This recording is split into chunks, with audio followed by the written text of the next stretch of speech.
Hi guys, कैसे हैं आप लोग? होपफुली सब ठीक होंगे। तो आज की इस वीडियो में हम लोग बात करने वाले हैं धुरंधर 2 मूवी की एंडिंग के बारे में।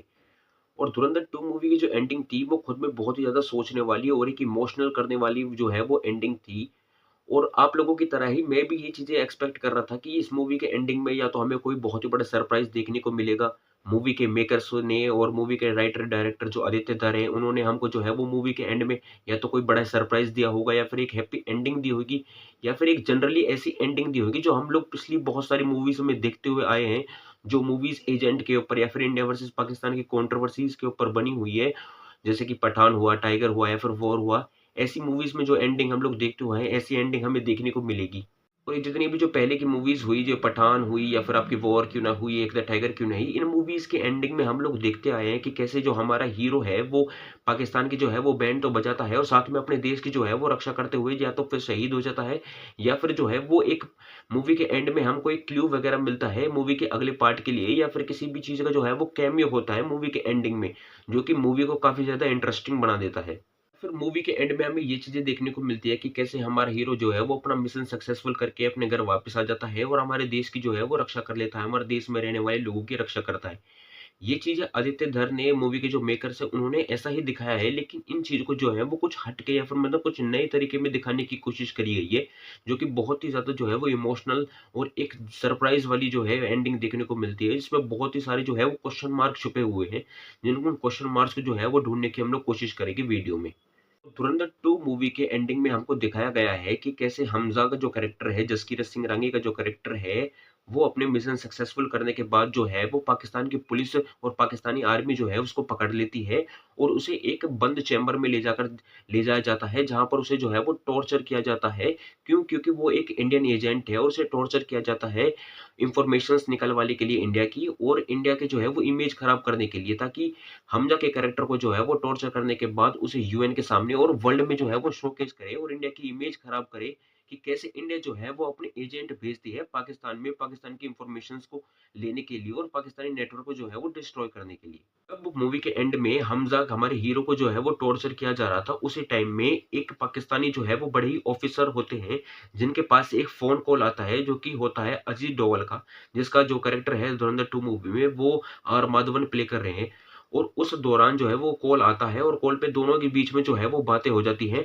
बातें होने के बाद जो है वो आर माधवन का जो कैरेक्टर है, अजीत डोभाल सर का जो कैरेक्टर है, वो उस पाकिस्तानी ऑफिसर्स को कुछ मोबाइल में भेजता है और कुछ उसे दिखने के लिए कहता है कि अब मैंने आपके मोबाइल में कुछ भेजा है, मैंने आपके फ़ोन में कुछ भेजा है, आप उसको देखिए, आपको अच्छा लगेगा। जैसे ही वो पाकिस्तानी ऑफिसर अपने फ़ोन में चेक करता है कि क्या ऐसी इमेजेस और क्या ऐसी वीडियोज़ आई है जो भेजी है, तो वो एकदम शॉक में हो जाता है और वो सब जितने भी टॉर्चर कर रहे थे लोग उनको रोक देता है और वहाँ से उन्हें बाहर जाने के लिए कह देता है। जैसे ही सब लोग बाहर चले जाते हैं तो पाकिस्तानी ऑफिसर जो है वो रिक्वेस्ट करता है कि इन सारी चीज़ों को जो है वो पब्लिकली जो है वो शोकेस ना करे। और अजीत डोभाल का जो कैरेक्टर है वो उन्हें धमकी देता है कि अगर तुमने हमारे एजेंट को नहीं छोड़ा तो मैं ये सारी चीज़ें जो है वो पाकिस्तान में वायरल कर दूँगा और जैसे ही पाकिस्तान की जनता को, पाकिस्तान की आवाम को ये बातें पता चलेंगी, वो तुम्हारे और तुम्हारे घर को, तुम्हारे जो बीवी-बच्चों सबको मार देंगी और तुम्हें भी मार देंगी। और अजीत डोभाल का कैरेक्टर जो है, वो बड़े ही एक वे में उन्हें धमकी देता है कि आप जो है आपके पास सिर्फ़ एक फाइनल ऑप्शन है कि हमारे एजेंट को जो है वो मरगला हिल्स के पास में जाकर छोड़ दो।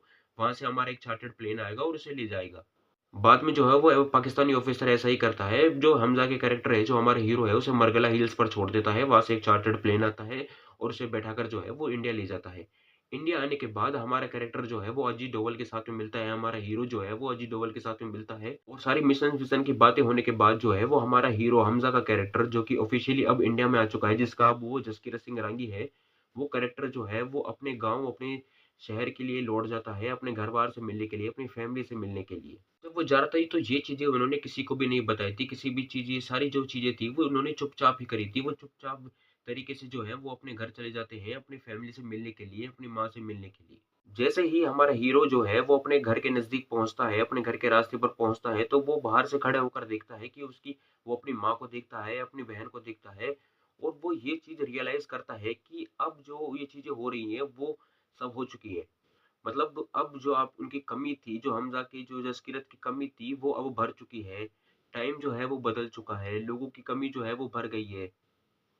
लाइफ़ में जो है वो हर कोई मूव ऑन कर चुका है, हर किसी की जो है वो कमी अब एक जैसी नहीं। जो पीस थी, जो शांति थी, वो अब एक बेसिकली खुशी में बदल चुकी है। आपकी कमी कोई कोई और ले चुका है। वो अपनी फैमिली को बड़े ही इमोशनल तरीके से देखता है कि अब उनकी फैमिली जो है वो मूव ऑन कर चुकी है अपनी लाइफ में और अपनी लाइफ को जो है वो नॉर्मली जो है वो तरीके से स्पेंड कर रही है। और हमारे हीरो का कैरेक्टर जो है वो अपने पीछे मुड़कर देखता है उस ज़िंदगी को जो ज़िंदगी वो छोड़कर आया है।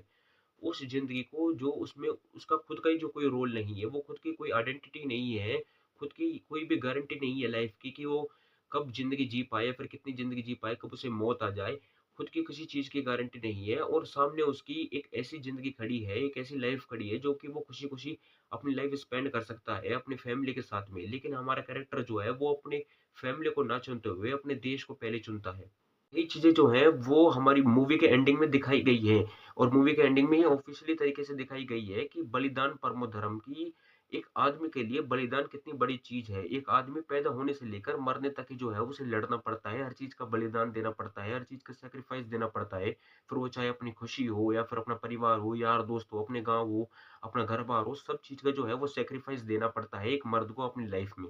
यही एक सबसे बड़ा जो है वो पल होता है किसी भी इंसान के लिए कि वो अब किसको चुनेगा अपनी लाइफ में। वो एक ऐसी ज़िंदगी को चुनना चाहेगा जो उसे बहुत ही ज़्यादा सुख देती है या फिर एक ऐसी ज़िंदगी को जो जिसमें कोई भी उसकी आइडेंटिटी नहीं है। सेम ऐसा ही केस में हम जाकर जो जसकीरत का जो जो कैरेक्टर है उसके पास सिचुएशन ऐसी आकर खड़ी हो गई है कि वो क्या चुने? अपनी फैमिली को चुने या फिर अपने देश को चुने? और मूवी के एंडिंग में जो है वो अपने देश को चुनता है क्योंकि उसके पास और कोई ऑप्शन नहीं है। उसकी फैमिली मूव ऑन कर चुकी है और अब वो ये सोचकर जो है वो ज़िंदगी भर नहीं अटका रह सकता